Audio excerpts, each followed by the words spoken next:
What's up YouTube? Welcome back to the channel, Sleepy Dreepy. Today we're going to be taking a look at something I like to call Shadow Mewtwo, featuring Shadow Rider, Calyrex, and Mewtwo.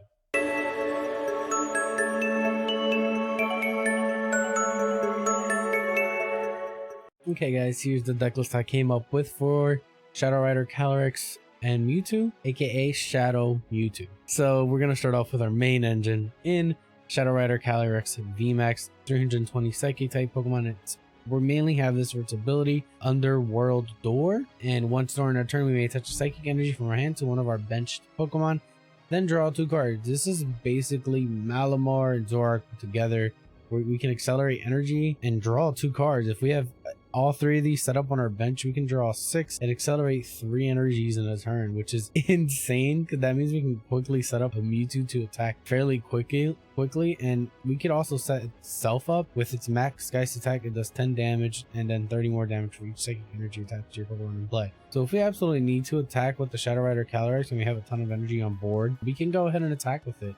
Max Geist is a nice little backup attacker. I'm gonna go ahead and take a look at the V though. V for 1 psychic energy, we have Shadow Mist for 10 damage, and your opponent can't play any special energy cards or stadium cards in their hand.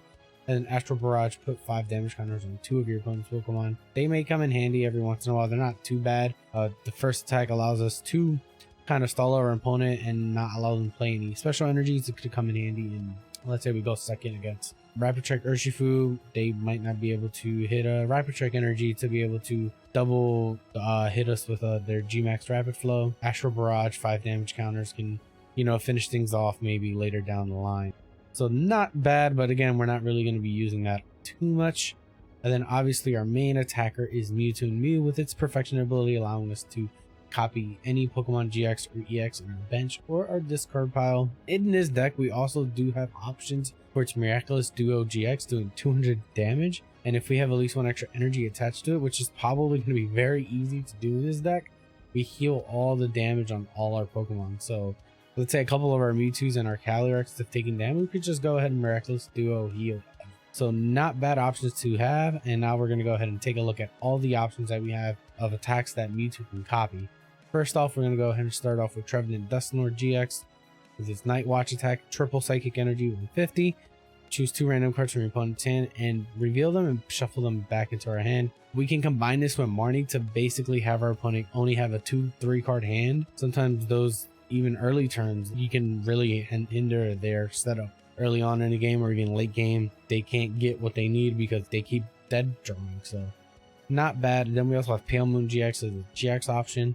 At the end of the opponent's next turn, the defending Pokemon will be knocked out, and if we have at least 3 energies attached to it, we discard all their energy. So basically kind of like a Full Metal Wall secondary effect here, but if they don't move, they get a KO. So if they can't find their switch, we get an automatic KO on somebody.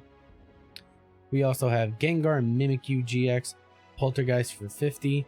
Opponent reveals their hand, and we do 50 damage for each trainer card you find there.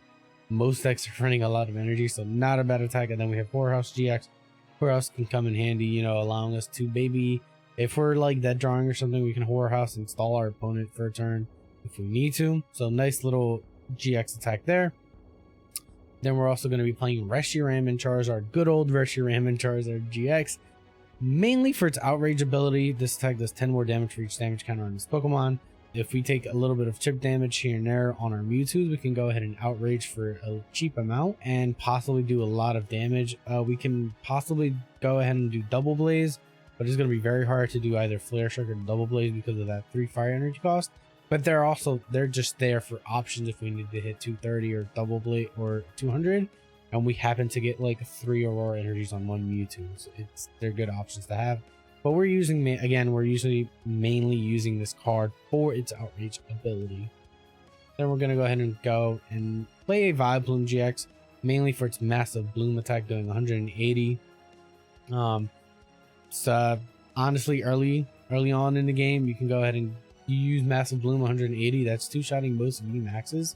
So that's not a bad energy for low cost early game. As we get more damage, obviously this becomes a little less viable, but still decent. Like if we set up a second Mewtwo, we can retreat our damage Mewtwo and take a KO with our new Mewtwo doing 180 damage. Allergic Explosion is also there's an option, you know, just paralyzing, burning, and poisoning our opponent if we absolutely need to, but not the greatest of options. And then we have Incineroar Gx. Crushing Punch gives us an discard special energy kind of ability, but we mainly want this for the Darkest Tornado GX. That's 50 damage for each damage counter on your opponent's Pokemon. So this makes our Mewtwo a little bit scary, because if our opponent decides to chip us, we can just hit him for a ton of damage. Let's say 5 energies. If they put 5 damage counters on us, we're doing 250 damage already. So like that's insane. And then now that we're done with all their taggers, we're going to go ahead and play one Cresselia. One Cresselia is there as a backup attacker, mainly for its Crescent Moon ability, I believe is the name of the attack, or Crescent Growth, basically allowing us to search our deck if we're going second for 3 psychic energies and attach them to one of our bench psychic Pokemon. We can attach them straight to our Mewtwo, Calyrex if we absolutely need to. And then we also do have the option of the second attack, or if you have 5 or more energies on our board, we can do 90 plus. So you know, if they don't knock out our Cresselia, we can go ahead and do a little bit of chip damage with the Cresselia if we need to. And onto a little bit more of a tech attacker, we do have Galarian Zapdos V. Galarian Zapdos V with this fighting instinct ability allows it to attack for a single fighting energy if there's enough V's on the board, basically reducing its attack cost by 1 colorless energy for each V on the board.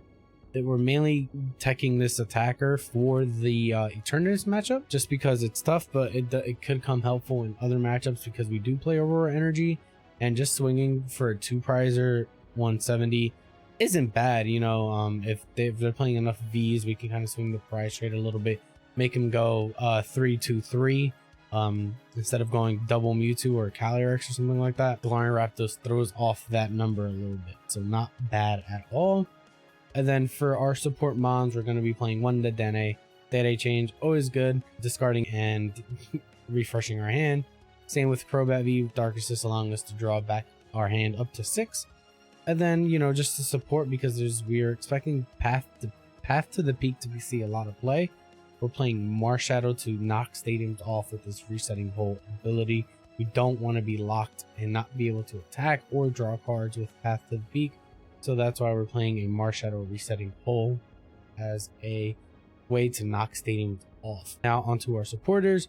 We're going to be playing 4 Research for aggressive draw, 4 Marnie for a little bit more draw. It also allows us to combo that with Trevnor, basically minimizing our opponent's hand when we do play Night Watch.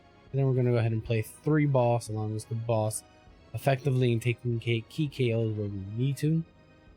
And then we're going to go ahead and play 4 Quick Balls for Pokemon Search, and then we're going to play a Fall Crystal. This Fall Crystal allows us to search for either a basic Psychic or a basic Psychic Energy. This gives us in the early game ways to find out all our attackers, and then also in the mid game or even anytime in the game, allowing us to find energy so that we can attach them with Underworld Gate and draw 2 cards. And then we have 3 PCOMs just so that we can have searchability and find Pokemon that we need. Sometimes we want to discard specific attackers when we have another attacker, so we can Pokecom one back and then go and search for our attacker. Sometimes we may need a Calyrex that we need to set up. So Pokecom allows us to do that. We play a decent amount. We play 18 Pokemon, I believe, in total. So Pokecom is a great option to have over Evo Essence currently right now. Evo Essence is another option, but I think Pokecom is just a lot more flexible, allowing us to search for anything. And then back to the stadium bump, we're going to be playing 2 Calyrex Swells, allowing us to bump more stadiums and, you know, just kind of win out the stadium war, because we really do not want Path to Peak in play, because it shuts off our Mewtwo's ability to be able to attack. And that's who we really want to be attacking with. We're going to be playing 2 energy retrievals. This allows us to recover energy, and any energy in our discard pile basically becomes a draw 2. So not bad having at least 1 energy retrieval. And then we're going to be playing 2 air balloons and 2 switches. Most of our Pokemon do have 2 retreat costs, so playing an air balloon isn't bad. And then also switch just in case for those 1 or 2 options that do not have 2 retreat costs. And then we're going to play total of 9 psychic energies and full aurora energies, allowing us to use the plethora of attackers that we are currently using. Aurora energy can still serve that psychic cost, so it doesn't matter. And also there's a lot of synergy because we can dump our GX attackers into our discard that we want Mewtwo to copy instead of taking bench space. So yeah, that is my current Shadow Mewtwo list. I hope you guys enjoyed that video.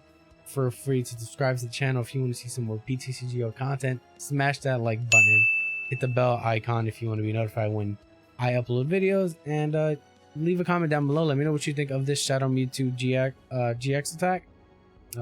Attack deck. I know it's not typical of most of the Shadow Rider Calyrex Mewtwo decks out there, but I wanted to be a little bit more aggressive than just rely on Night Watch a lot of time and stuff like that. So yeah, this is let me know what you think below. I hope you guys have a good day, and peace.